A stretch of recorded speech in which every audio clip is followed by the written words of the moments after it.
Probably the most amazing thing about The Matrix is how its creators managed to make all the special effects. It was a game changer in the movie industry.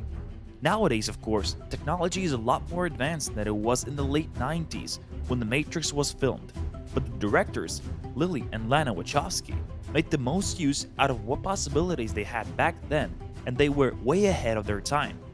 And today, we are gonna talk about how they achieved all of that using definitely less powerful computers than the ones that are available at the present time. How does The Matrix look like without any special effects? The first scene we'll talk about is the one with a bug placed inside Neo.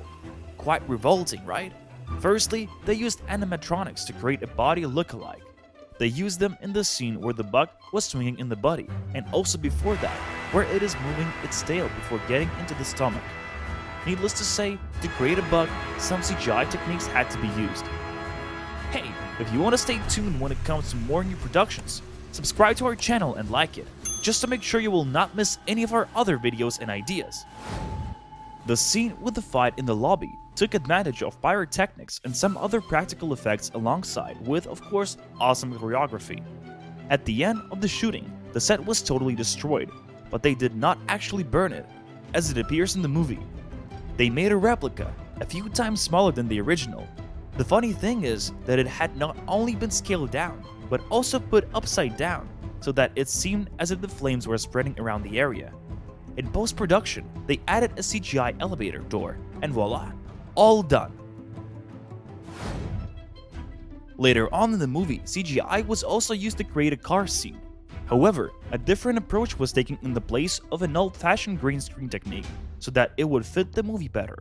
They put a projector, which displayed previously filmed footage, right outside the car, helping to make things outside the vehicle seem more blurred and out of focus. The next example of perfectly used CGI was a scene with a helicopter. Can you believe that it was built out of 7 layers? First, we have a couple of green screen scenes with Trinity, then with Neo. After that, we see a guy being pulled through the rooftop, the next scene with Trinity in the chopper, a squib exploding to emulate a rope being shot, and all that with a CGI building in the background. Now you can see how it was all layered together, making one perfect scene. There is much going on. The model chopper crashing into the CGI scenery, accompanied by some post-production camera shakiness, all in order to make the most convincing image of the scene, looking as if it actually happened and wasn't just a bunch of tricks to persuade our minds. I'm sure that even now, when you have watched this material, you are not sure how did they do this.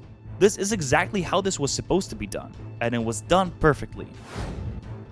And last but definitely not least, the most famous of all, the bullet time. It first appears at the beginning of The Matrix, and it's used quite a few times afterwards. It may seem not as interesting, but trust me, you'll change your mind after you see how it's done. You probably think that it is made the same way as almost every special effect in every movie, but you couldn't be more wrong. It's not just the use of a green screen along with a bunch of cameras.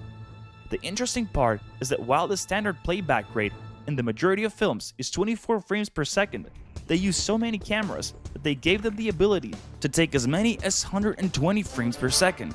Needless to say, it is a lot more, allowing the footage to be way smoother. So what? They used a different camera, you think? Nothing special in here, but take a look at how smooth the footage is compared to the first one before the editing. 120 photos would make a 5-second scene, but the final version is about 10 seconds long. How did they manage to do it?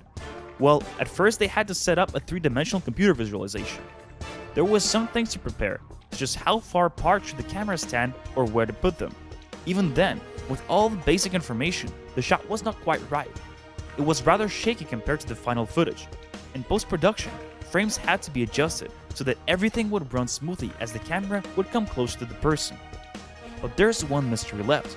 How do they control the speed of the camera? You may think that the camera is moving, but actually it's just an illusion. There is a line of them set up in a half circle, one next to another, laid out in equal distances. When they wanted to slow the footage down, they simply needed to put the cameras closer together. And when they wanted to make the footage go faster, the cameras needed to be put further away from each other. They were taking many photos at a constant interval, one camera after another. In the final version, the scene was made even smoother. They once again took advantage of the computer visualization and made an artificial frame. This process is called interpolation, which means inserting of a different nature into something else. In other words, an artificial frame was put between the other two real frames, making the scene a bit softer and also a bit longer, because it created a slow motion effect. Then they used a 360-degree computer visualization and real photos in order to add some texture. However, one problem that you can notice during the film is in this particular scene, when the guns disappear. It is not too big of a problem, rather a minor glitch that wasn't spotted during the editing. Here we can see how they disappear just a second after he could be spotted throwing them away, and then another second later, they appear back on the ground. But anyway, in such a masterpiece as The Matrix, we can forgive them a slight error, can't we?